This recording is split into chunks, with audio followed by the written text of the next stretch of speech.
Bene, buonasera a tutte e a tutti, un piacere darvi il benvenuto a nome di Cinema Zero, soprattutto dare il benvenuto al nostro ospite Fabio Graziadonia. Buonasera. Grazie per essere venuti. Fabio, grazie, prima di tutto. Grazie a voi. È un piacere darti il benvenuto, la tua prima volta a Cinema Zero, siamo molto contenti di averti con noi. Ti abbiamo letteralmente un po' rapito da questo tour che vi sta portando, insomma, con Iddu in giro per l'Italia, avete fatto un sacco di tappe, insieme a molte altre ce ne saranno, perché poi la vita del film è solo l'inizio. Un film su cui ci sarebbero tante cose da dire. Oggi siamo in una situazione un po' particolare, dobbiamo parlarne prima che loro vedano il film, però ci sono comunque tante cose che vorrei chiederti. Chiediamo. E che vorrei socializzare e condividere. La prima di queste parte un po' da una frase di Giovanni Falcone che voi avete citato in molte interviste, parlando di Matteo Messina Denaro, che è il protagonista, anzi per meglio dire uno dei protagonisti di questo film. E Giovanni Falcone, parlando appunto dei mafiosi, ha detto: non dipingiamoli come mostri, non sono dei mostri, lo sono da un punto di vista criminale ovviamente, ma umanamente ci assomigliano molto. E ti chiedo perché avete citato questa frase che secondo me poi in qualche maniera anticipa quello che è stato anche il vostro modo di raccontare un po' tutta questa figura e questa vicenda. Sì, buonasera di nuovo. Perché abbiamo citato? Perché effettivamente per quanto riguarda questo genere, generalmente viene detto genere mafia, insomma film di mafia, fiction di mafia, ormai si va incontro a una sorta di... C'è una visione manichea per cui ci sono i brutti tutti da un lato, cioè i brutti e i cattivi tutti da un lato, i buoni dall'altro lato, e generalmente noi facciamo parte dei buoni, quindi siamo tranquilli, ci vediamo le nostre orette soporifere di fronte a questo tipo di roba e vabbè, e via.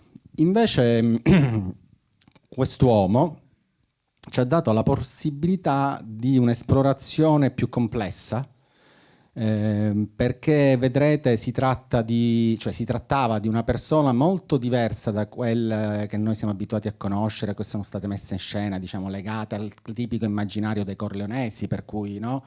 Rina, Provenzano, analfabeti, grezzi, violenti, che mangiano ricotta e cicoria, vivono in postacci orrendi. No, quest'uomo era un uomo molto diverso, un uomo che è stato abituato a vivere all'interno di una classe borghese, ha avuto frequentazioni borghesi, amicizie borghesi, abitudini borghesi, ha frequentato un certo tipo di ambienti in Sicilia e non solo in Sicilia. E la frase di Falcone per noi è stata una guida, perché proprio il nostro tentativo è stato di avvicinarci a questo tipo di figure per esplorarne l'umanità.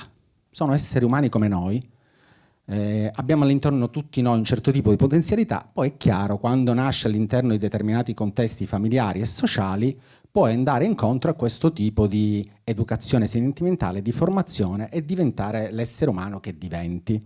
In questo caso, studiando la figura a lungo, emergeva proprio la caratteristica di questo patologico narciso, manipolatore, mistificatore, che ci ha subito incuriosito. E ci ha anche incuriosito perché abbiamo studiato a lungo le centinaia di pizzini, che sono queste lettere tramite le quali il latitanza, lui ha vissuto 30 anni di latitanza, gestiva non solo la propria latitanza ma anche gli affari. Quindi è stato un uomo che, suo malgrado, è diventato una sorta di scrittore, un epistolarista, perché ha dovuto costantemente scrivere centinaia di lettere, di pizzini, vengono chiamati così, ha dovuto leggerne centinaia, perché ha dovuto mantenere relazioni non solo, diciamo, con la sua... diciamo, con le persone immediatamente riconducibili e vicine a lui, ma anche con alte sfere politiche ed economiche siciliane e non solo siciliane. Quindi questa complessità, questo tipo psicologico ha molto attratto la nostra attenzione. E poi l'altra cosa molto interessante che è emersa dalla lettura di queste centinaia di pizzini è l'emersione di questo mondo che così spericolatamente, ignobilmente gli ruotava attorno. Quindi per noi in realtà lui è diventato il faro che ha acceso una luce esattamente su quella palude che era l'obiettivo reale di questa storia che vedrete. Proprio accendere la luce su quella palude nella quale siamo sprofondati e dalla quale sembra non si riesca più a venire fuori. Una palude che ha uno sfondo, uno scenario comune, penso a Salvo, penso a Cecilia Angostori, penso a Edu che in qualche maniera appunto chiude questa trilogia che è iniziata appunto con Salvo nel 2013, nel 2017 Cecilia Angostori. Quando avete capito, parlo sempre a plurale perché poi è girato insomma a quattro mani insieme con Antonio Piazza, e quando avete capito che era il momento giusto, diciamo, per chiudere questa trilogia e che questa era la storia giusta, insomma, per chiudere questa trilogia? Allora, noi quando abbiamo deciso, siamo stati a lungo sceneggiatori per la TV, diciamo, nel periodo quello berlusconiano, insomma, Rai, Mediaset, dove diciamo non c'era una grossa differenza, quindi diciamo potete capire bene, sì, ci pagavi le bollette ma insomma scrivevamo solamente schifezze, quindi a un certo punto abbiamo detto no vabbè, dobbiamo cominciare a fare qualcosa di più significativo per noi, e quindi siamo andati ovviamente all'esperienza che fa di noi quello che siamo, perché noi siamo entrambi cresciuti a Palermo negli anni 80, 90, no? Quel periodo orrendo della storia siciliana, ma non solo siciliana, cupo, con una forza predominante e pervasiva della mafia dal suo apogeo di potenza economica e militare. E quindi col senso di quell'esperienza abbiamo cominciato a confrontarci. Poi in qualche modo questo film per noi è l'ultimo, e da questa riflessione ci allontaneremo, perché questo è un film che ci ha permesso di confrontarci con le conseguenze antropologiche, sociali e culturali di quel dominio lì. Cioè noi come siciliani, però non so se solo noi come siciliani, diciamo, siamo abituati, siamo stati a vivere uno stato d'animo che è uno stato d'animo generato da una catastrofe permanente. Cioè, è una condizione di vita dalla quale non si riesce a uscire, è una condizione nella quale ripeti costantemente un presente. E in questa costante ripetizione di un presente che non genera mai una possibilità di un futuro diverso, lì sorge il male, alligna, si propaga grazie a questa palude che lo rende possibile. E quindi per noi questo è il capitolo conclusivo, perché quando ormai sei certo che anche data l'età, diciamo, da sta palude non ne verrai fuori, almeno ci facciamo due grasse risate, perché una storia che si ripete costantemente sempre uguale a se stessa non può continuare a essere tragica. Evidentemente c'è anche profondamente il ridicolo. Sì, perché effettivamente nei toni, insomma, del racconto che avete scelto c'è appunto tutta questa dimensione del ridicolo, del grottesco, dell'assurdo. Che sembra molti ci rimproverano a volte, l'avete imposto voi. No, vi assicuriamo, perché non è così. Cioè, leggendo il materiale, perché abbiamo questi pizzini, poi ovviamente fai anche durante i periodi di ricerca in immersione in un certo tipo di mondo, perché naturalmente devi trovare i canali grazie ai quali accedere poi a un mondo che generalmente non ama mettersi alla luce, insomma, però devi accedere. Quando tu cominci a esplorare quel mondo che ha reso possibile, che ha nutrito quella latitanza, ma che si è nutrito di quella latitanza, incontri questo tipo di figure. Anche il suo nucleo familiare, o un certo tipo di classe politica che gli ha ruotato intorno a lui e a suo padre, perché il vero capostipite poi era suo padre di questa famiglia. Insomma, incontri questo tragico e questo ridicolo intrinsecamente legati, e quindi ci è sembrato giusto a questo punto abbracciarlo e comporre questa strana commedia nera. Avete lavorato lungamente al film, avete iniziato a pensarlo, a lavorarci ancora prima poi della venuta cattura di Matteo Messina Denaro. Certo. Come questo, diciamo, episodio anche in qualche maniera epocale, per certi aspetti potremmo dire anche inatteso, dopo 30 anni forse non so quanti avrebbero effettivamente, insomma, ipotizzato una sua cattura. Questo ha cambiato i vostri progetti, il vostro approccio alla storia, o in che modo? Allora, sì, effettivamente il progetto si chiamava Il Latitante ed eravamo convinti di morire serenamente con questa latitanza. Quindi avevo detto, andiamo avanti. Poi nel gennaio 2023 arriva sta roba e tu dici, ma che sta succedendo? No, fra l'altro, piccolo aneddoto, 2 giorni prima dell'arresto noi eravamo già in ricerca location ed eravamo andati a Campobello di Mazara, perché no, e ci eravamo fermati a bere un caffè nel suo bar dove andava, che era il suo, diciamo, centro postale, diciamo, chiamiamolo così, dove c'era il suo covo a 100 metri e a 200 metri dal covo c'era una caserma con 18 carabinieri. Quindi strano. Poi 2 giorni dopo, allora cosa è successo? Lì ci siamo dovuti fermare effettivamente, perché poi dopo l'arresto sono cominciate a emergere prima di tutto si è visto fisicamente com'era, perché le uniche foto nelle quali lui appariva erano foto di gioventù, di cresime, di matrimoni, ma dove lui aveva 18-20 anni, sempre col suo classico Ray-Ban, perché aveva un occhio storto, era vanitoso, quindi non lo toglieva mai. Non si era mai sentita la sua voce. Noi eravamo riusciti a trovare nella procura di Marsala una registrazione per una denuncia che non lo riguardava, dove lui aveva dovuto fare la testimone, ma era una cosa con proprio la cassetta, si sentiva male. Quindi finalmente tu vedi un corpo, senti una voce, vedi come parla, eccetera. E poi sono emersi tutti i nuovi materiali dell'investigazione del procuratore De Lucia, le intercettazioni, queste chat con le sue compagne di chemioterapia. No, è emerso un po' di materiale. Allora a quel punto ci siamo fermati perché noi avevamo scommesso tutto su un ritratto psicologico ben preciso.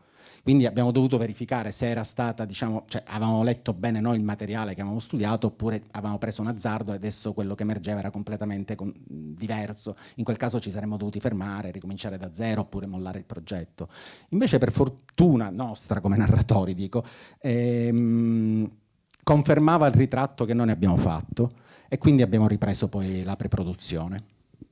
Senti, questa bellissima locandina, insomma, che vediamo ripresa qua dietro di noi, insomma, ci sono poi 2 volti di questa storia, quello di Catello, di Toni Servillo, e quello volutamente, insomma, in ombra di Elio Germano, insomma, che interpreta Matteo Messina Denaro. La domanda è: avete pensato subito a loro? Avreste immaginato un progetto anche senza di loro? No. E come li avete coinvolti? Insomma, come avete anche lavorato alla costruzione? No, noi quando abbiamo capito che questa era la commedia che cioè, allora, la storia, vedrete, trae spunto da un carteggio realmente accaduto tra il 2004 e il 2006. Un carteggio fra Matteo Messina Denaro e questo ex sindaco del comune di Castelvetrano, che è il suo paese d'origine. Ed era un carteggio tirato su dai servizi segreti, perché in quel momento avevano perso tracce del latitante, non erano più sicuri che fosse in Sicilia e quindi cercavano conferme all'ipotesi investigativa. Hanno scelto questa figura, questo ex sindaco, che è stato su quel territorio lì, diciamo, il braccio politico a lungo del padre di Matteo, il capostipite della famiglia Messina Denaro. E non sappiamo con quale armi l'abbiano convinto, però l'hanno convinto a scrivere a Matteo Messina Denaro, certi che, data la frequentazione familiare, l'affetto, insomma, da tempo che è in corso fra lui e questa famiglia, se fosse stato ancora nel territorio avrebbe risposto. E effettivamente Matteo Messina Denaro rispose e iniziò un carteggio che si compone di una decina di pizzini. Tenete conto che il sistema postale dei pizzini era molto articolato, complesso, per cui un pizzino partiva e arrivava a destinazione 2 mesi dopo. È la stessa cosa la risposta, quindi diciamo poche lettere che si sviluppano in 2 anni. Poi, come spesso accade nelle cose di Sicilia e d'Italia, una talpa ha informato i giornali di quanto stava accadendo e la Stampa di Torino pubblicò per prima la notizia di questo carteggio tirato su dai servizi segreti. A quel punto Matteo Messina Denaro sparì, ma prima di sparire, perché il personaggio, la persona era di questo tipo qui, scrisse una sua lettera, cioè proprio con la sua mano, la affrancò con francobollo, la indirizzò all'indirizzo di casa di questo sindaco, condannandolo alla fine, che uno si aspetta, beh, ora l'ammazza. No, perché Matteo Messina Denaro è più intelligente di così. Vedrete il film, la condanna alla quale la condannò. Ecco, quindi diciamo la cosa viene da, cioè l'ispirazione nasce da questo pizzino. Ma io mi sono scordato la domanda. Anch'io. No, quindi questa tua articolata risposta però sottende anche tutto questo lavoro di grande documentazione sì, certo, che avete fatto. No, riguardava gli attori. Gli attori. Ecco, quando tu ti presenti da un produttore con un'idea simile, anche dati i tempi che corrono, e naturalmente il produttore dice abbiamo detto no, però sai, noi pensavamo Elio Germano e Toni Servillo. Allora il produttore dice può essere, però a quel punto devi chiamarli, fargli leggere le poche paginette che è scritto. A loro sono piaciute, naturalmente, però ti dicono ok, però aspettiamo il copione per vedere se... Quindi hanno aspettato il copione, a loro il copione è piaciuto e abbiamo cominciato a lavorare con loro da subito, Cioè ci siamo seduti con loro sulla prima sceneggiatura e abbiamo cominciato ad approfondire, a dar forma ai loro personaggi, ma con due obiettivi diversi, perché il modo di lavorare di Elio Germano, che conoscete, insomma, Ligabue, Leopardi, Maniero, insomma, è proprio un calarsi fisicamente dentro il personaggio. Ha bisogno proprio di abitarlo, di farlo proprio e di trasformarsi in quella cosa lì.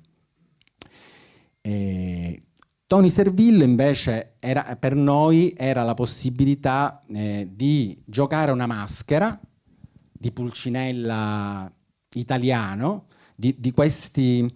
lui l'ha definito un saltimbanco assediato dalla disperazione. C'è una di quelle maschere che abbiamo imparato a conoscere con la grande commedia all'italiana, quei personaggi interpretati da Gassman, da Sordi, cioè diciamo quegli italiani simpatici, però a cui staccresti volentieri la testa. Quindi diciamo a lui il dato di partenza in realtà di questo sindaco a noi non interessava, volevamo giocare con questa maschera. Quindi con lui è stato proprio un lavoro sul copione di scrittura, anche perché vedrete ci sono situazioni in qualche modo teatrali che rimandano a determinate cose che poi ognuno di voi decreterà liberamente.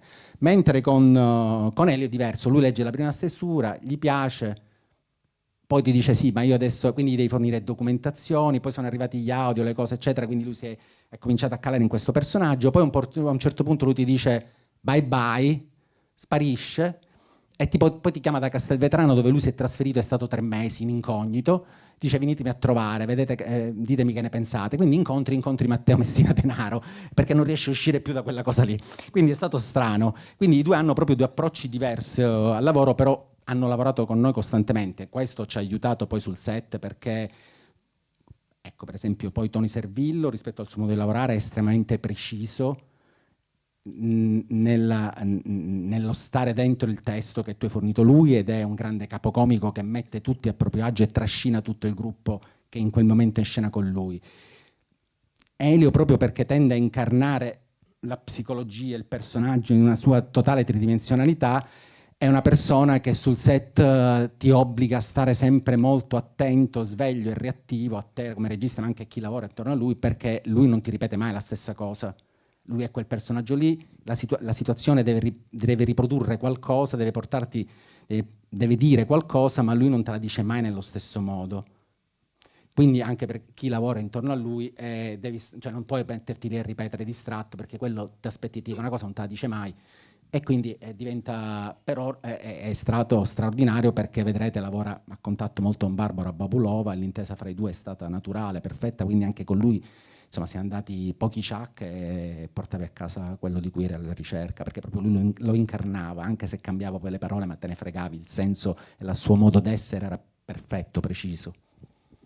Pochi Chuck, dicevi in alcune scene anche poche parole, nel senso che si gioca molto con gli sguardi, si lavora anche sui silenzi, insomma sulle cose, e si lavora moltissimo anche sulla musica. Quindi l'ultima domanda che volevo farti è come avete lavorato. Le musiche sono di Colapesce, sì, che è tra l'altro un autore siciliano, sì, ed è la prima volta, se non erro, sì, che si cimenta con la musica da film. E quindi... Sì, lui veniva da un'esperienza con Di Martino, hanno fatto il loro film, però lì in quel caso avevano messo insieme, diciamo, un po' di musica di repertorio e poi una canzone loro, eccetera. Questa volta lui è proprio composto per intero la colonna sonora, e anche questo è come Tony Servillo ed Elio Germano, nel senso, quando abbiamo pensato a una commedia in qualche maniera anche, no, un po' irriverente, una commedia che non ti aspetti dal genere di argomento, abbiamo immediatamente pensato a lui, perché è profondamente siciliano pure lui, ha una profonda ironia, autoironia, ed ha una profonda cultura musicale, perché quando ci siamo incontrati abbiamo detto, prima di tutto se le interessava, a lui interessava, ma poi gli abbiamo detto in questo caso per il tipo di film, perché noi comunque anche questo film,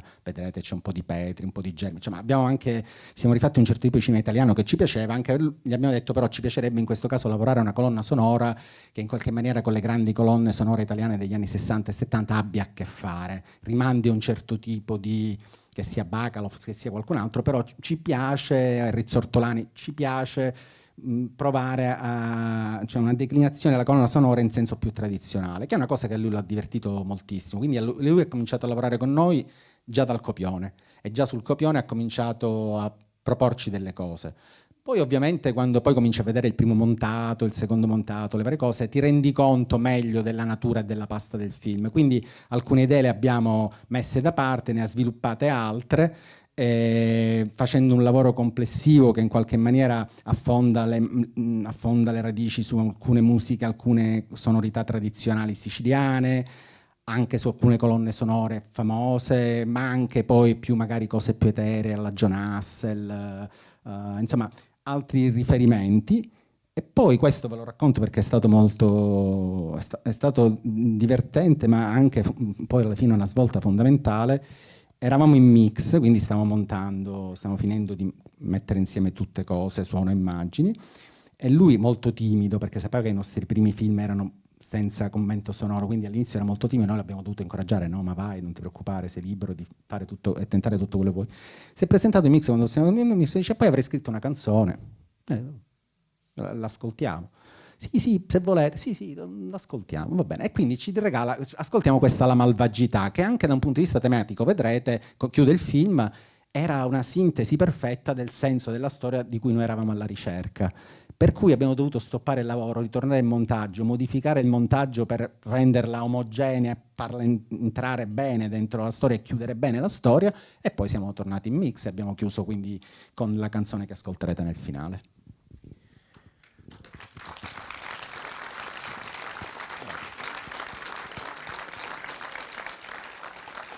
Grazie Fabio, abbiamo detto molte cose, volevo solo chiudere con un'ultima cosa, abbiamo più volte avuto occasione di ricordarlo, insomma qua da questo palco, in generale a Cinema Zero, il cinema, i film sono un'impresa, si muovono centinaia di persone, hanno un fatturato di milioni di euro, insomma tutte queste cose qua. Una domanda secca a cui mi puoi rispondere con un numero solo. La Regione Sicilia, dove avete girato, insomma, non ci ha dato soldi ovviamente, no, assolutamente. Quanti euro ha messo? No, zero. Lì, vabbè, no, lì in questo momento il diktat, vabbè, la Sicilia lo sapete è sempre avanguardia, cioè quello che è da noi poi pensate arriverà.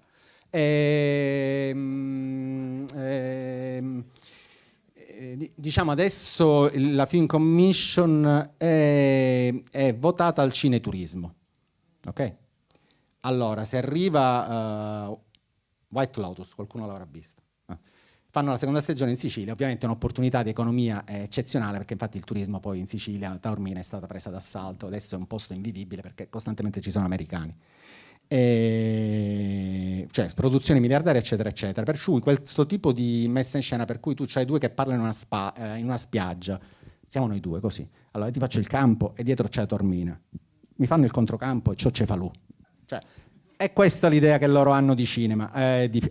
Allora ovviamente tu ti presenti con questo film che parla anche, diciamo, di alcuni dei politici che stanno in questo momento là dentro, ma cosa ti aspetti? Quindi, cioè, ovviamente non ci hanno dato una lira, ma insomma, nessuna sorpresa. L'abbiamo fatto quasi per provocazione, per leggere poi la graduatoria. Cioè, proprio volevamo leggere la graduatoria e noi che ci escludevano, quindi ci dicevano, hai visto, ci hanno 150.000 euro, a fronte di un investimento sul territorio di 3 milioni. Però, vabbè, amen. Insomma, mi sembrava...